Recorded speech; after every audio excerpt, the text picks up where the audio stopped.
Hello అండి. Welcome to my channel. ఇవాళ అండి మేము హన్మకొండ జిల్లా మల్లికూతురు గ్రామంలో ఉన్న గట్టుమల్లన్న స్వామి టెంపుల్‌కి వెళ్తున్నామండి.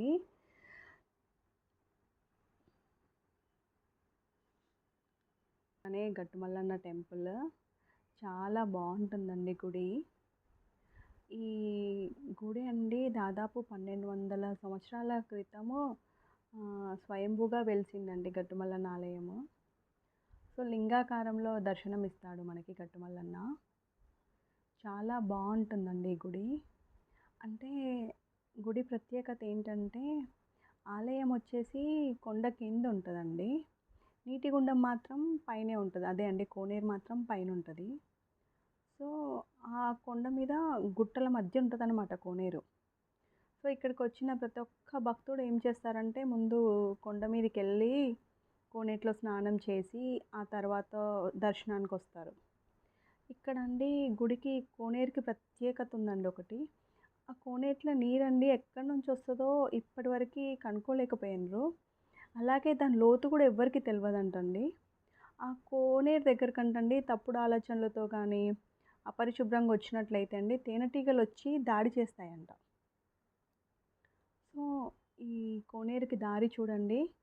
ఇంత ఒక రాళ్ళ మధ్యలో ఉన్నా గూడా చాలామంది వెళ్తారండి. కొంతమంది ఎవ్రీ వీక్ ఒస్తారు. అసలు ఈ కోనేరు ప్రత్యేకత అండి ప్రతి సంవత్సరం చింతాకంతా కొంచెం కొంచెం పెరుగుతా ఉంటదంట. సో, చాలామంది భక్తుల నమ్మకం ఏంటంటే, ఆ కోనేటిలో స్నానాలు చేస్తే మనం అనుకున్నవి జరుగుతాయని చాలామందొస్తారు. సో, ఇక్కడ శివలింగం గూడా అండి ప్రతి సంవత్సరం కొంచెం కొంచెం పరిమాణంలో పెరుగుతుందంట. సో, ఇక్కడ ఒక్కసారి మీరు వీలైతే రండి విజిట్ చేసుకోండి. చాలా బావుంటది టెంపుల్. మనకి మినిమమ్ అండి ఒక 40 మినిట్స్ పడతదండి గుట్టెక్కడానికి, దిగడానికి. చిన్న చిన్న పిల్లలు కూడా ఎక్కుతారండి అసలు. ఇంత దారి అంత రాళ్ళ మధ్య ఉన్నా కూడా కొంతమంది బాటిల్స్‌లో నీళ్లు తీసుకొచ్చుకొని ఇంటికి తీసుకెళ్ళి చల్లుకుంటారండి ఎప్పుడైనా మంచిది అనేసి. సో, చాలా సెంటిమెంట్ అండి ఇక్కడ కోనేరు. చూడండి అంత పెద్ద పెద్ద వాళ్ళు కూడా చేతగాకపోయినా కూడా ఆ గుట్టల మీదకెక్కి కోనేటిలో స్నానాలు చేస్తారు. ఇది చూడండి ఇదే గుడి అండి. గుడికి దారి చూడండి. కింద నంది ఉంటదండి. కొంచెం ముందుగా ఆంజనేయ స్వామి స్టెప్స్ కనిపిస్తున్నాయి చూడండి. అక్కడ ఆంజనేయ స్వామి టెంపుల్ ఉంటది. ఇప్పుడు కన్‌స్ట్రక్షన్ కూడా అయితా ఉంది లాస్ట్ ఇయర్ నుంచి. ఇంకా కంప్లీట్ అవ్వలేదు. ఈ గుడి స్టోరీ ఏంటంటండి అప్పుడంట 1200 ఇయర్స్ బ్యాక్ అంటండి కొంతమంది గొర్రెల కాపర్లంట తమ గొర్రెలను తోలుకొని అక్కడ మేపుకునేవారంట. అలా ఒక రోజంట వాళ్ళ దగ్గరున్న గొర్రెలన్నీ మాయమైతాయంటండి. అయితే వాళ్ళంట వెతికి వెతికి అలసిపోయి ఆ రాత్రి అక్కడే నిద్రపోతారంట. అలా నిద్రిస్తుంటే అండి ఒక గొర్రెల కాపరికంట స్వామివారు కలలోకొచ్చారంట. ఆ ప్రాంతంలో 3 గుట్టల మధ్య పుట్టలో నేను ఉన్నాను. మీరు నన్ను తీసి నన్ను పూజిస్తే నేను మీ గొర్రెలు మీకిచ్చేస్తాను అన్నాడంట. సో, నెక్స్ట్ డే అండి అందరూ కలిసి వెతికారంట.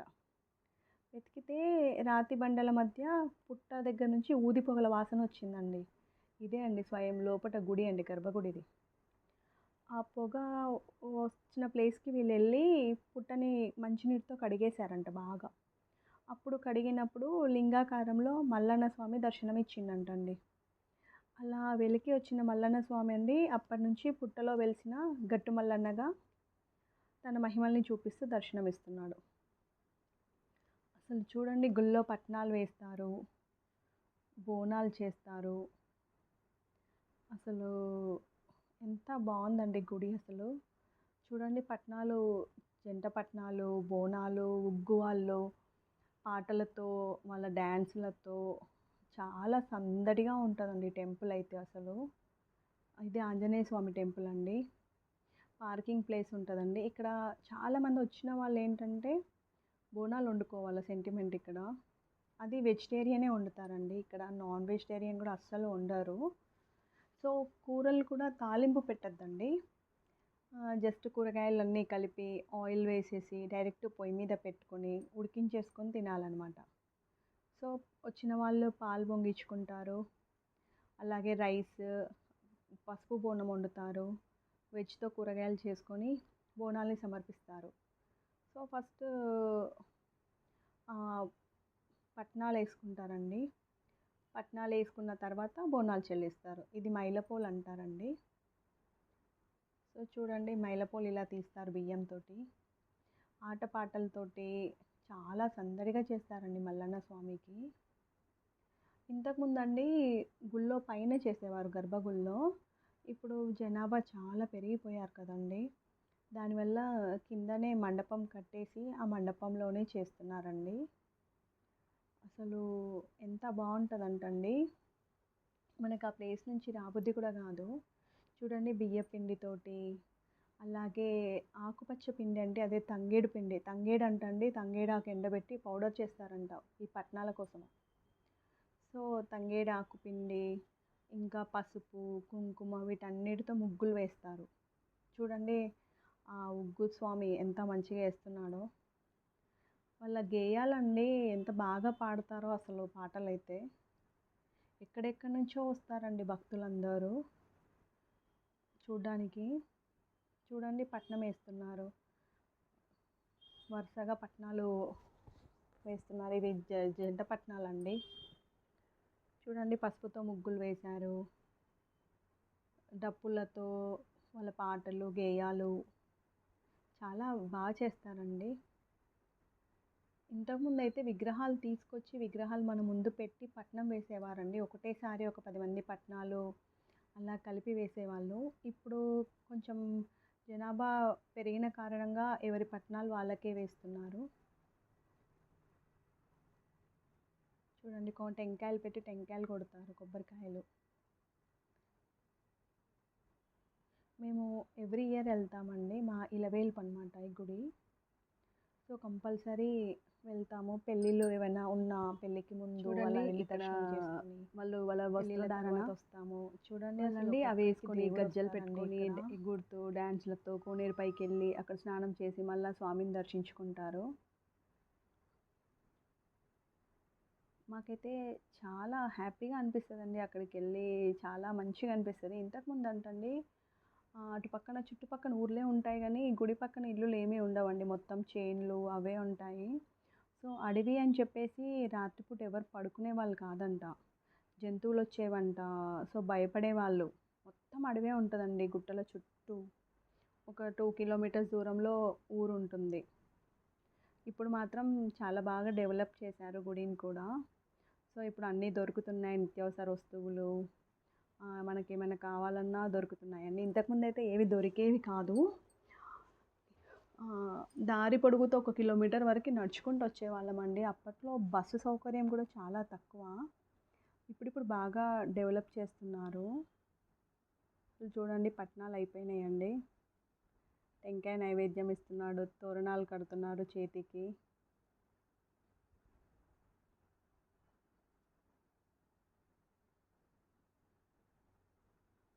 చాలా ఆనవాయితీగా భక్తితో చేస్తారండి ఇక్కడికి వచ్చే భక్తులు.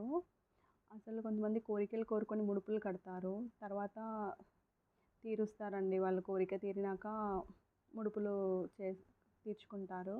చూడండి మల్లన్న స్వామి ఇక్కడ కింద ఉంది చూడండి, ఇదే అండి శివలింగము. ఇది పెరుగుతూ ఉందంటండి. కొంచెం కొంచెం చింత కొంత సైజ్ అంట ఎవ్రీ ఇయర్ పెరుగుతుందంటండి. పక్కన కేతమ్మ మేటలమ్మ తల్లులు ఉన్నారు చూడండి.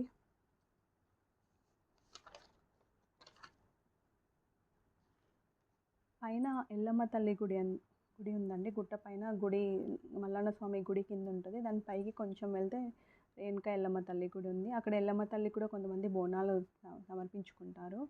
చూడండి ఇప్పుడు ఇంతకుముందు గుట్ట ఎక్కేది దిగేది ఒకటే మార్గం ఉంటుండే. ఇప్పుడు గుట్ట దిగడానికి కూడా మార్గం పెట్టారు, దారి చేశారు. మొత్తం ట్యాంక్స్, వాటర్ ట్యాంక్స్, వాటర్ అవన్నీ బాగా డెవలప్ చేశారండి ఇప్పుడు గుడిని. మా మొక్కుబళ్ళు అయిపోయినాయి, బోనాలు చెల్లించినాము. తర్వాత ఉగ్గోళ్ళు వస్తారండి. ఉగ్గోళ్ళు వచ్చి బోనం చెల్లించి పాటలు పాడతారు. తర్వాత మనము భోజనం చేసేసి వెళ్ళిపోవడమేనండి. చూడండి మల్లన్న స్వామి ఎంత బాగున్నారో. గొల్లకేతమ్మ బలిజ మేడలమ్మతోటి దర్శనమిస్తున్న మల్లన్న స్వామి అండి. ఆయన చూడ్డానికి 2 కళ్ళు సరిపోవండి.